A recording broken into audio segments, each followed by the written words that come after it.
Senhor esteja convosco. Proclamação do Evangelho de Jesus Cristo segundo Lucas. Os pais de Jesus iam todos os anos a Jerusalém para a festa da Páscoa. Quando ele completou 12 anos, subiram para a festa como de costume. Passados os dias da Páscoa, começaram a viagem de volta, mas o menino Jesus ficou em Jerusalém, sem que os seus pais o notassem. Pensando que ele estivesse na caravana, caminharam um dia inteiro. Depois começaram a procurá-lo entre os parentes e conhecidos. Não o tendo encontrado, voltaram para Jerusalém à sua procura. 3 dias depois, o encontraram no templo. Estava sentado no meio dos mestres, escutando e fazendo perguntas. Todos os que ouviam o menino estavam maravilhados com sua inteligência e suas respostas. Ao vê-lo, seus pais ficaram muito admirados e sua mãe lhe disse: "Meu filho, por que agiste assim conosco? Olha que teu pai e eu estávamos angustiados à tua procura." Jesus respondeu: "Por que me procuráveis? Não sabeis que devo estar na casa de meu pai?" Eles, porém, não compreenderam as palavras que lhes dissera. Jesus desceu então com seus pais para Nazaré e era-lhes obediente. Sua mãe, porém, conservava no coração todas destas coisas. E Jesus crescia em sabedoria, estatura e graça, diante de Deus e diante dos homens. Palavra da salvação. Eu digo aleluia, aleluia, aleluia, aleluia, aleluia. Eu digo porque eu digo aleluia, aleluia, aleluia, aleluia, aleluia, aleluia, amém. Que as palavras do Santo Evangelho perdoem os nossos pecados. Prezados irmãos, hoje, portanto, a igreja traz na sua liturgia a Sagrada Família, Jesus, Maria e José, e coloca-os desde sempre como modelos, exemplos a serem seguidos.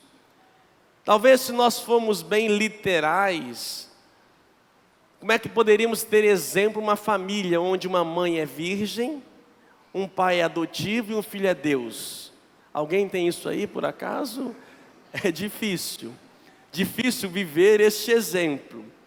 Mas também, se olharmos literalmente para este evangelho, como é que pode uma mãe perder um filho de 12 anos, gente? Como é que pode ser modelo para nós tal atitude? Isso numa interpretação literal. Mas sim, mesmo diante das dificuldades que podemos ter na vida familiar, Maria, José e Jesus são e sempre serão modelos para a nossa vida. Um pouco diferente, mas ainda continuam a ser. Portanto, o evangelho de hoje pode ser que aconteceu do jeito que está aqui. É verdade que não podemos interpretá-lo e entender a atitude de Maria e de José ao esquecer o filho como se fosse hoje. Hoje, o menino de 12 anos nem na padaria vai, a mãe nem deixa, né? É tão perigoso, às vezes tem que, vai até para a escola, vai de carro, vai de ônibus, ônibus não, né? Uma van que vem buscar, né? Então, diante da violência que a gente vive hoje, nós não temos tanta liberdade. Mas no tempo de Jesus não era assim. Até porque todos os anos eles iam a Jerusalém. O caminho já era sabido, e não iam sozinhos, era uma caravana, famílias inteiras, já tinham seus priminhos ali juntos, crescidos. Então, era uma caravana de confiança, não tinha mais aquela preocupação de roubar, de assaltar, pelo contrário. Então, estavam todos juntos, todos cuidavam de todos. Eu não vejo aqui uma displicência, de fato, da mãe e do pai, pelo contrário, eu vejo uma confiança deles na comunidade. Mas eu gosto de interpretar este texto, mesmo que ele tenha acontecido desta maneira, vamos fazer uma interpretação que nós chamamos espiritual. Uma interpretação, segundo os padres da igreja, de forma alegórica. Vamos tentar buscar alguns elementos aqui que nós podemos aprender. Primeiro, não se fala o nome de Maria e de José na passagem bíblica. Fala os pais de Jesus. Esses pais, portanto, podem simbolizar outra coisa. Depois a gente fala sobre isso. Nós temos aqui um outro elemento interessante. Jesus começa a falar aos 12 anos. 12, não me lembro o quê? 12 apóstolos. 12 apóstolos, 12, então, o momento da missão. Então não seria simplesmente o momento de 12 anos da idade de Cristo, mas o momento em que a igreja estava anunciando. E lá se encontraram em Jerusalém. Outro detalhe, passados os dias da Páscoa, já tinha acontecido a Páscoa, e não encontraram Jesus. Foram encontrá-lo depois de quantos dias? 3 me lembra o quê?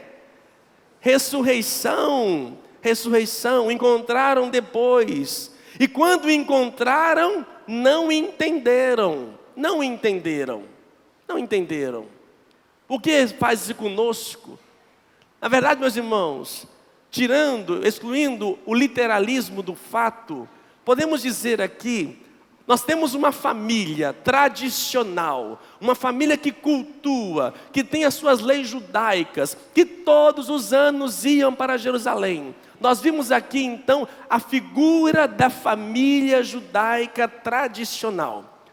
Quando em Jerusalém encontram-se com a palavra de Deus, a palavra de Cristo, o Evangelho, a Boa Nova. Só que o Evangelho questiona a tradição. A família retorna, só que o Evangelho não. O Evangelho de Jesus Cristo veio provocar uma mudança da cultura familiar, naquela tradição familiar que já não mais respeitava, ou talvez não falava ao coração do pai. Por isso, a mãe, aqui simbolizada, a mãe e o pai simbolizam aqui Israel, os pais na fé. Israel não consegue entender, perderam Jesus, perderam o Filho de Deus, perderam de fato essa relação com o divino, ficando somente na relação cultual. Quando encontraram o menino, aonde encontraram? Na sinagoga, pregando, no templo de Jerusalém, sentado no meio dos doutores. Jesus ensinando o quê? A nova tradição, o novo. E ainda assim, eles não conseguiram entender. Meus irmãos, aqui portanto, neste simples perda e encontro, eu vejo aqui um momento de uma mudança geral na sociedade no tempo de Jesus. Jesus questiona aquela sociedade. Podemos dizer que aquilo ali, Jesus provocou uma mudança de época. Mudança de época também é um nome colocado que os bispos do Brasil e do mundo falam para nós hoje. O mundo está vivendo uma mudança de época. Não é uma época de mudança. Uma mudança de época. Uma época de mudança, a época é a mesma e muda algumas coisas. Agora, a mudança da época é mudança geral, total da sociedade. Jesus provocou com suas palavras, mas nós estamos vivendo isso hoje. Aquilo que era seguro, as instituições seguras estão caindo por terra. Aquilo que eram valores já não tem mais peso sobre nós. Esse momento de crise existencial nosso atinge profundamente a vida familiar. O que era importante, o que era certo na vida da família, hoje nós temos vários tipos possíveis familiares. Nós temos ali aquilo que na família era sagrado, o costume, o preceito. Hoje já nem tanto. Tempo do Senhor, para namorar, mal pegava na mão, né? Não é? Não é isso? Hoje, meu filho, a mão é o que menos conta. Pega-se tudo, menos a mão. Normalmente depois, quando lá pede a mão em casamento, também nem pede mais hoje não, entendeu? Não, quando pede a mão, porque o resto já foi. É uma mudança.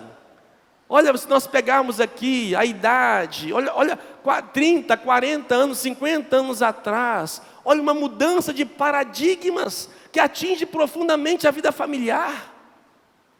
Aquilo que era um certo respeito, temor, diz aqui o salmo que nós cantamos: felizes os que temem o Senhor e trilham seus caminhos. O que a gente vive hoje, meus irmãos, também é uma crise do temor a Deus. O que é temor a Deus? Respeito, honra, respeitar, honrar Deus, cultuá-lo. Meus irmãos, se eu perco o temor a Deus, eu vou temer a quem? Pai? Mãe? Vou temer mais nada. Se eu não temo a Deus, tudo me é permitido e faço tudo, porque eu sou a lei. Eu que me governo, a minha vida é minha, eu faço dela o que eu quiser. Eu tenho a vida, eu escolho e decido o que quero. Eu me torno Deus de mim mesmo. E ali, meus irmãos, Deus fica para o lado. Deus, religião, costumes, me torno independente. Nós vivemos hoje uma crise do temor a Deus. É verdade que nossa sociedade evoluiu, põe umas aspas aí de todo tamanho. Eu não sei até que ponto a nossa evolução tem nos tornado mais pessoas, mais seres humanos, mais filhos de Deus. Muitos estão virando bichos, vivendo pelos seus instintos, desejos, aprisionados. E como ser família neste ambiente? Como viver essa honra, esse temor a Deus? Temer a Deus passa pelo temor aos pais. Dos 10 mandamentos, nós temos um que fala da família: honrar pai e mãe. Como também está em crise. Está em crise por quê? Eu não temo a Deus, muito menos vou temer o meu pai e minha mãe.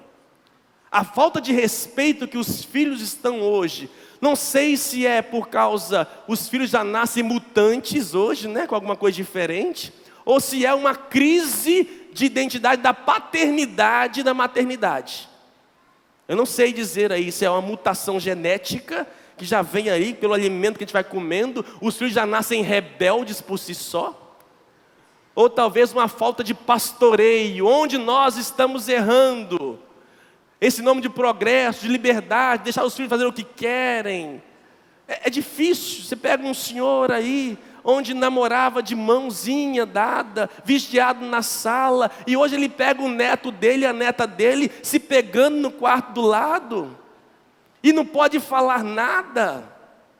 É uma mudança. Até que ponto era uma repressão? Saímos talvez de uma repressão para um laxismo, para uma permissividade total. E o temor a Deus ali se perdeu totalmente. E aí os velhos, os idosos são descartáveis, né? São deixados de lado, abandonados. Jogam os pais aqui nos apartamentos chiques da Praia da Costa e vai viver a sua vida. Isso não é honrar a Deus não. Nem honrar pai e mãe não. Isso não é honrar pai e mãe não. Pelo contrário, olha o que diz a leitura para nós hoje: honrar pai e mãe. O que significa honrar? Honrar significa respeitar. Honrar significa obedecer. Amparar o teu pai na velhice. E ainda, ser compreensivo, mesmo que ele esteja perdendo a lucidez. Não o humilhes. Quantos velhos idosos humilhados, abandonados. E nós tendo tudo dentro de casa. E depois a gente fala que honra pai e mãe. Honrar pai e mãe não é colocar comida para ele lá não. Mesmo idoso é cuidar, zelar. Só que para nós isso já perdeu. E estamos preocupados com as nossas vontades e desejos. Amados irmãos, para nós ainda sempre vai ser, para nós o exemplo, a Sagrada Família. Nós temos ali uma figura de José, um homem temente a Deus, que realmente legisla, que cuida de sua família. Uma mulher, Maria, zelosa, que guardava tudo no coração. E um filho, Deus, profundamente obediente. E é isso que a liturgia fala para nós hoje. Vamos lá tentar um pouco o ser família? Vamos tentar ver se nós estamos sendo bons familiares? Esposas, sede solícitas para com os vossos maridos, como convém o Senhor. Lá vem o padre. Esposas, a mulher hoje, a mulher moderna, a mulher contemporânea hoje é uma outra mulher. No tempo do Senhor é uma outra mulher. É uma mulher independente, uma mulher que busca o seu lugar ao sol, que busca sua independência financeira, que procura sua realização profissional. Nada contra estas coisas, que possa até conquistar. Agora, muitas das vezes é uma mulher que esquece o seu marido. Ela preocupa às vezes com o trabalho, com o salão de beleza, com o filho, e assim, o marido, coitado, chega em casa já cansada, fatigada do trabalho, e o marido às vezes é um pouco esquecido. Quando tem filho, então, geralmente a mulher pós-moderna, a mulher atual hoje, ela tem uma dificuldade de ser solícita, disponível ao seu esposo, entregando a sua vida ao seu esposo, e não para si só. Que ela tenha a sua realização profissional, ok, mas você escolheu edificar uma família. Você não está vivendo como solteira. Solteira é uma coisa. Esposa, a sua primeira missão é cuidar da família. É aquela que gesta o lar. Eu não estou dizendo aqui para ser piloto de fogão, gente, né? Mas é aquela que é responsável, que está disponível. Mas aí quando o marido chega, ela não está em casa. Ela está ocupada com as suas outras coisas. Então é difícil, né, ela ter essa disponibilidade. É verdade, nós temos belíssimas esposas por aí afora que vivem esse testemunho. Calma, mulheres, respiram. Eu vou aliviar vocês agora. Maridos, amai vossas esposas e não sejais grosseiros com elas. Vivemos no estado do Espírito Santo, onde mais mata e maltrata mulheres. Infelizmente, a mulher é maltratada, é usada. Ainda na sociedade, a mulher é como um objeto sexual para vender tudo, de fio de dente, fio dental, a qualquer outra ração de cachorro. Que infelizmente tem mulheres que se deixam a fazer isto. E ainda os homens, ainda é uma cultura muito machista. O homem é galanteador, seduz. No momento do início do relacionamento, ele é todo solícito. Mas com o passar do tempo, vai se tornando uma topeira, um grosseiro. E essa grosseria é às vezes na violência física, na violência verbal.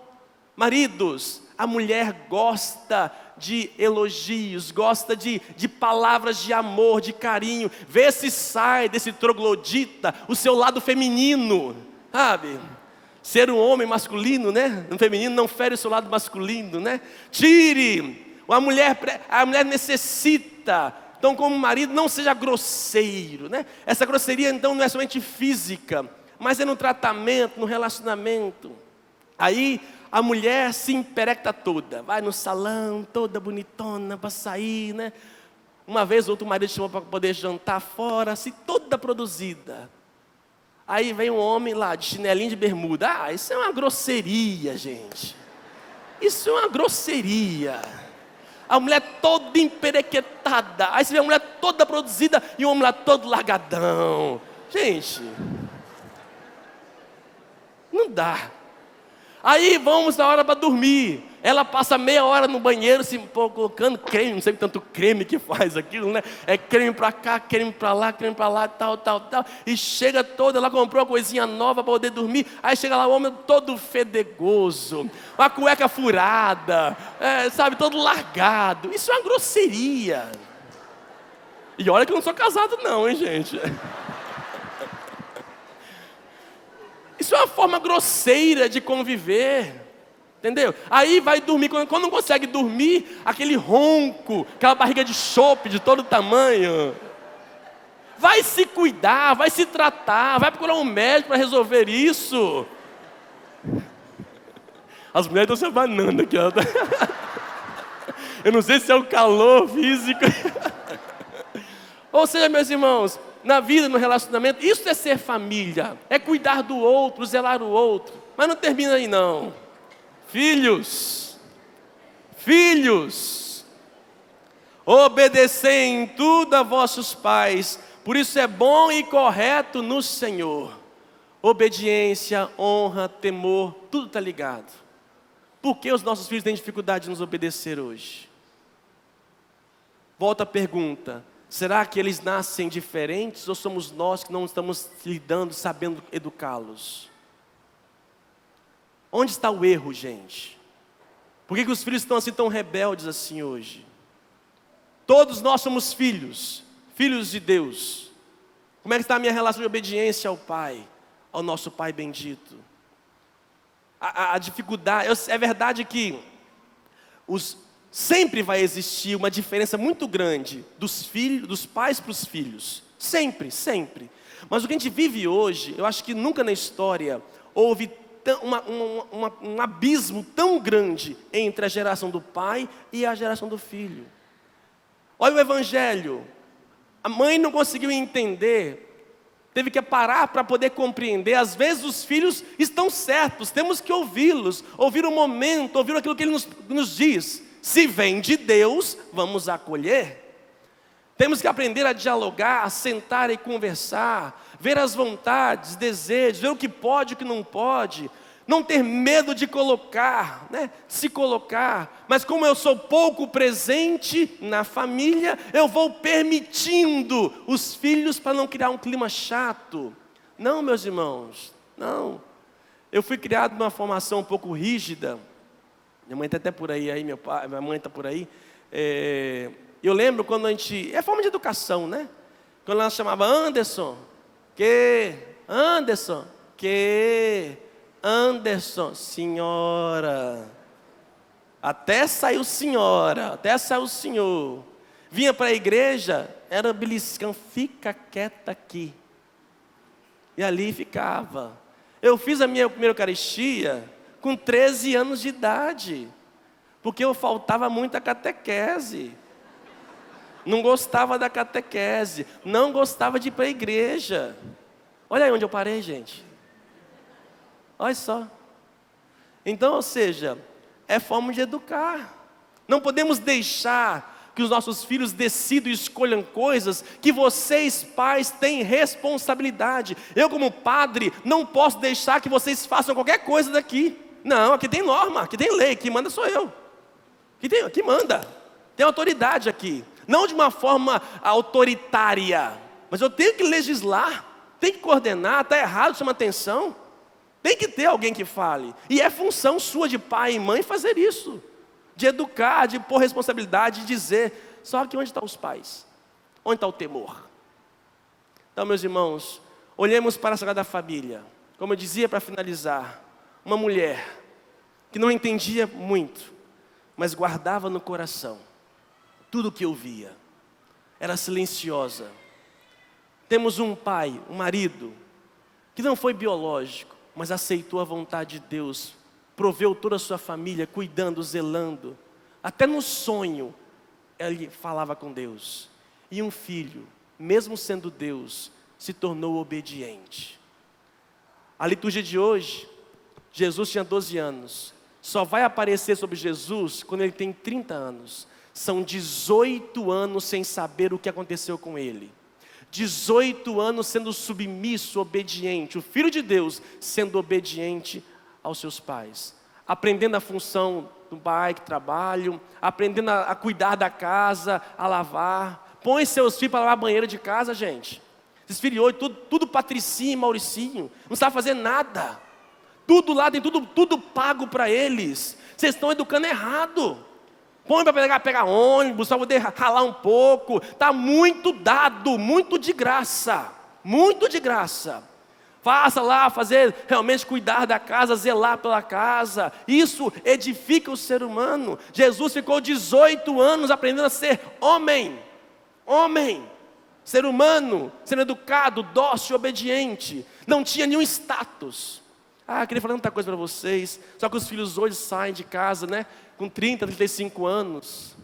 No tempo do Senhor saiu de casa o quê? Com 20. E aí fica aguentar um filho 30, 35 anos dentro de casa. Meu filho, sai de casa. Aí o quê? Ele tem tudo tranquilo. Ele tem em casa comida, roupa lavada. Tem a namorada que briga de casadinho com ela e tudo mais. Tá ótimo. E a gente vai sustentando isso. Sustenta. E aí, a pessoa quer sair de casa quando tiver tudo comprado. Você saiu de casa quando? Você tinha tudo?